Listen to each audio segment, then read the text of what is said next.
Hey guys, it's me, and today I'm doing my last book haul for 2018, and I have a lot of books to get through, so let's just get started. And per usual, I'm going to start with the ebooks. So I have a few ebooks, a couple pre-orders, and some physical books. And also, I know my voice sounds kind of weird. I actually feel like I'm not sick, but obviously I have something stuck in my throat and I can't get rid of it. So hopefully you can understand me, okay? Okay, so the first ebook I picked up is Sublime Karma by Peyton Garver. This is a YA dark contemporary. It's about this girl, and she moves to this new school, and some photo circulates of her online, and I think it deals with cutting and maybe bullying. And so it sounded interesting, and when I found this book, I found out that the author was doing the free promo of the book in a few days, and so I picked up the book a few days later, and yeah. The next ebook I picked up is a novella, and it was also free, and that is The Architect of Elysia by Vivian Reese. This is a prequel to the Elysian Prophecy, which came out earlier this year, and so I don't know a whole lot about this book.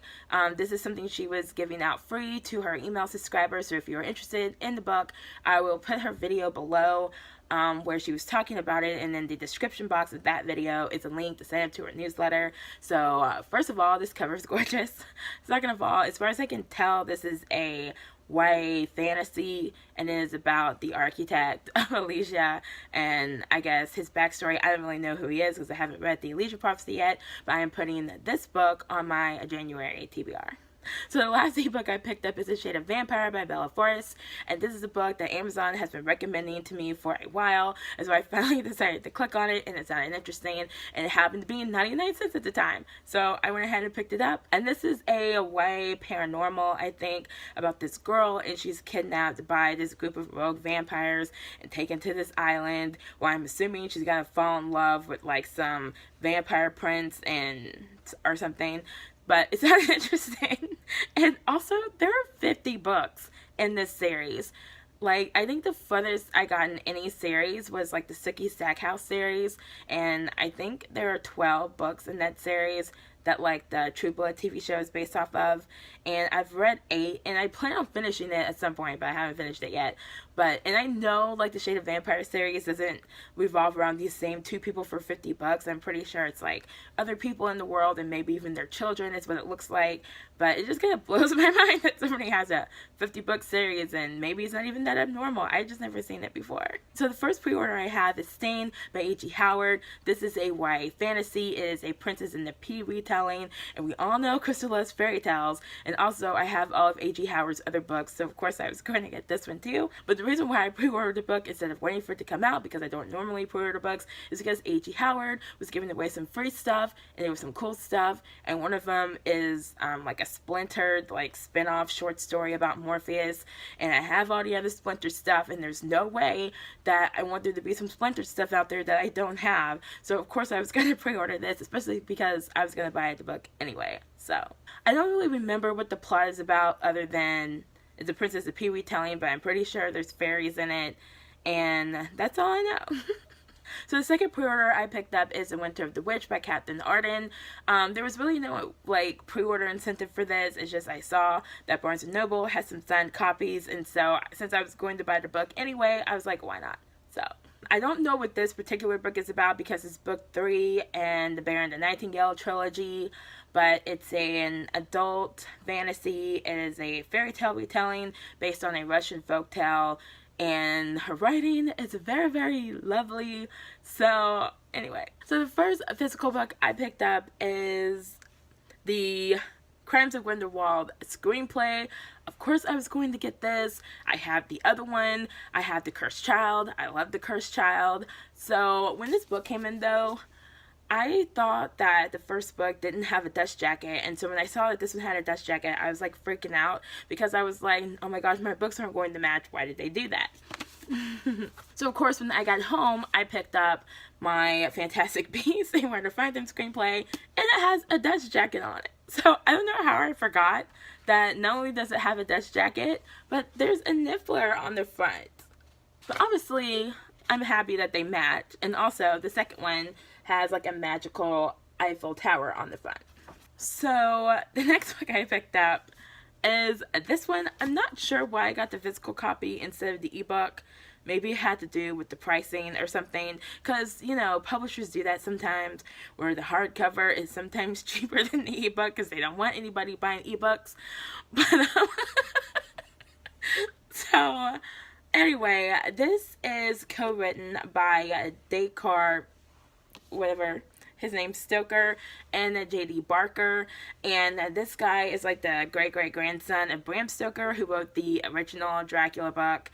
And as far as I can tell, this is like an adult, like, paranormal horror about Bram Stoker and like how he came to write the book Dracula. So it's basically like a book about the guy who wrote the book, but it's fiction. So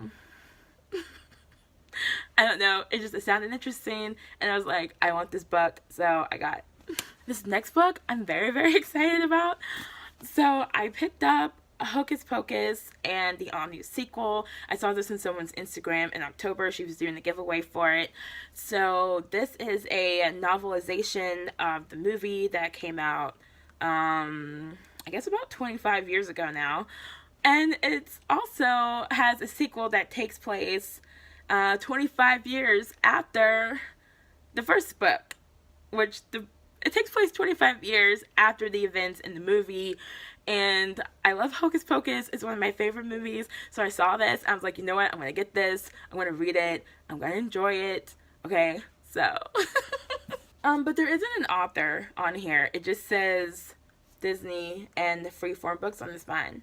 So I don't know who wrote this. The next two books I have are mangas, and I'm also very, very excited about them. So the first one is Great Expectations by Charles Dickens. These are the manga classics that I have fallen in love with this year. And if you don't know what Great Expectations is about, I'm not sure. Like, I remember the storyline. I remember watching the movie, and I hated Gwyneth Paltrow's character. I hated her so much, and that's probably the first time in my life, like, I hated a character, but I didn't hate the actor. It was super weird, but anyway. But as far as I can tell, it's about this guy, and he, like, goes to work for this rich guy, and the rich guy, I think that's his daughter, but I don't know for sure. But anyway, he, like, falls in love with her, and she, like, messes with him for several years. And every time I watch the movie and it gets to the end, and she, like, finally decides she wants to stop being a brat, you know, like, she, you know, whatever, confesses she has feelings for him, blah, blah, blah. I don't know if that's how the book ends, because I haven't read the book. But I wanted so bad for Ethan Hawke's character to turn around and be like, I have to go, and then walk away. But no, that's not how it ends.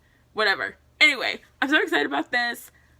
I can't wait to read this. And the next manga classic I got is Macbeth by William Shakespeare. And I love Shakespeare, and I love Macbeth. So I'm very, very excited to see how Shakespeare translates to this manga style. Also, look at the back. Look at that. He looks so cool. And also, the back says that it has the original full text. So that should be interesting. But if you don't know what Macbeth is about this guy and his friend, and one day they're going home and they run into these three witches, and the witches tell Macbeth that one day he will be the king, and that Banquo will be the father of a king. And so they become really obsessed with, like, how to make this premonition or whatever happen, and it ruins their lives. And it's super bloody, and it's awesome, and Lady Macbeth loses her mind, so very excited. Okay, these next two books are also graphic novels, and there's, like, a long story like, around these books, because, like, back in the day, there was all this drama. And if you don't know, I used to write about vampires, like, almost exclusively for several years, and I did get burnt out on writing about vampires. But before I was willing to admit that to myself, Twilight came out. I wasn't interested in reading the books, but I was planning on reading the movie. But somewhere between the movie being announced and the movie coming out on, like, a movie channel or something, I got, like, super, super pissed about the whole thing. And it had nothing to do with, like, you know, the quality or lack thereof of the books. It had everything to do with people pestering me about it. And so every time it came up that I wrote about vampires, somebody was like, oh my gosh, have you read Twilight? Have you seen Twilight? And even people who were complete strangers and didn't know that I was a writer or even liked reading, they would just be like, oh my gosh, if you read Twilight, it's the greatest thing ever. And I just got really, like, sick of people talking about it. So anyway, long story short, one day I was under the weather, and so I couldn't really do much else, so I just decided, hey, I can watch the first couple of Twilight movies for free with Amazon Prime at the time. And so I was like, let's watch it and see, and just see what happens. So I watched all 4 movies. Is there 4 movies or 5 movies? I watched all the movies that weekend, and, you know, I didn't hate them. I didn't think it was super high quality, but I didn't hate them. I thought they were entertaining. And so I still can't read the books because I can't get past the first chapter. Because I tried, like, I downloaded the sample, and I tried, but I get about halfway through, and I'm just, like, dying of boredom. But then I saw the graphic novel version, and I was like, you know what, I think I can read this. So I picked up this, and I picked up this one, which is volume 2, and together they make up the whole book, I think. So I am finally going to kind of sort of read Twilight. Okay, so I will say one of the things I do like about the artwork in this is that it's mostly black and white, but it has like these few panels kind of spread throughout where there's colors.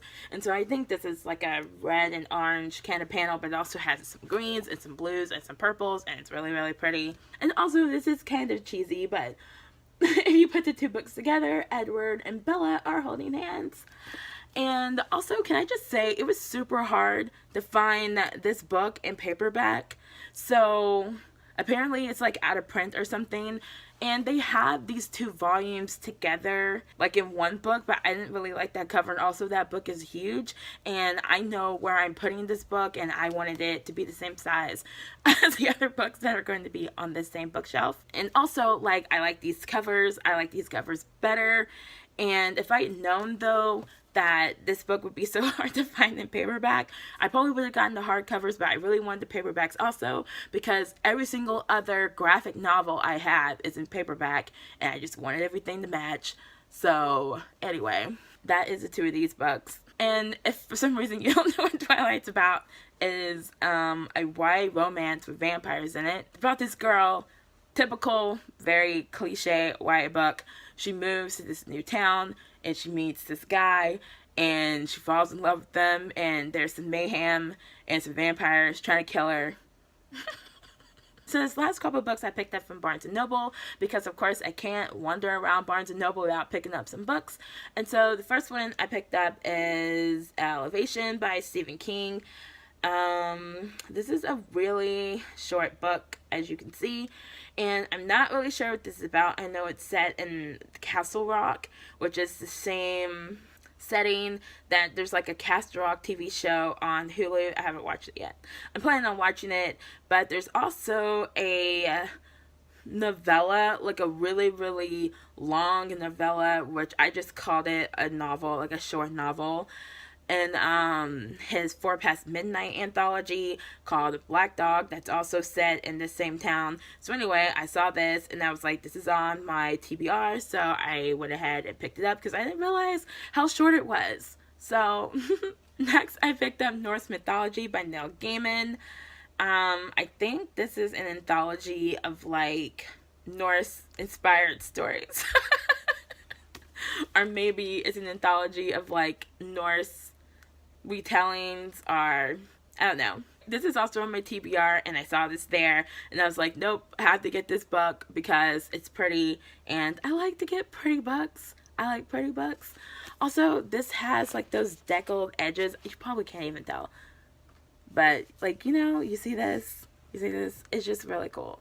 It's just cool, and I dig it. So The next book I got is a book I really should not have gotten. I just couldn't help myself. I could not help myself. I got this illustrated Grimm's Fairy Tales. Ugh. It has this beautiful artwork. They're not all in color, but some of them are in color. And I just couldn't help myself. I saw it. And I saw another one too, but that one was $25. And I'm like, I don't even have room for that one. I barely have room for this one. But I do have room for this one because it's not that thick. And the last book I picked up is a poetry book. It is Wild Embers by Nikita Gill. It is a book of, I guess, positive poetry, or like female positive poetry. I'm not really sure, but it sounded like a book of poetry that I would really enjoy, so I picked it up. And also it's beautiful, and yeah, so I'm going to attempt to stack these books and hold them up in front of the camera. Last time I did this, they fell all over the place, but here's hoping. Yeah, I'm not sure it's a good idea. Okay. I just like when I watch videos and they hold up all the books, but I think I might injure part of my computer. Okay, I think I got it. So these are the physical books that I picked up. So that's all for this video, and next week there won't be a video, but there will be a video New Year's Eve, and it will be my last video for the year, obviously, because it's New Year's Eve. So I'm going to do my final go wrap up video for the year. So yeah, let me know if you've read any of these books, and I will see you guys in about a week and a half. Bye.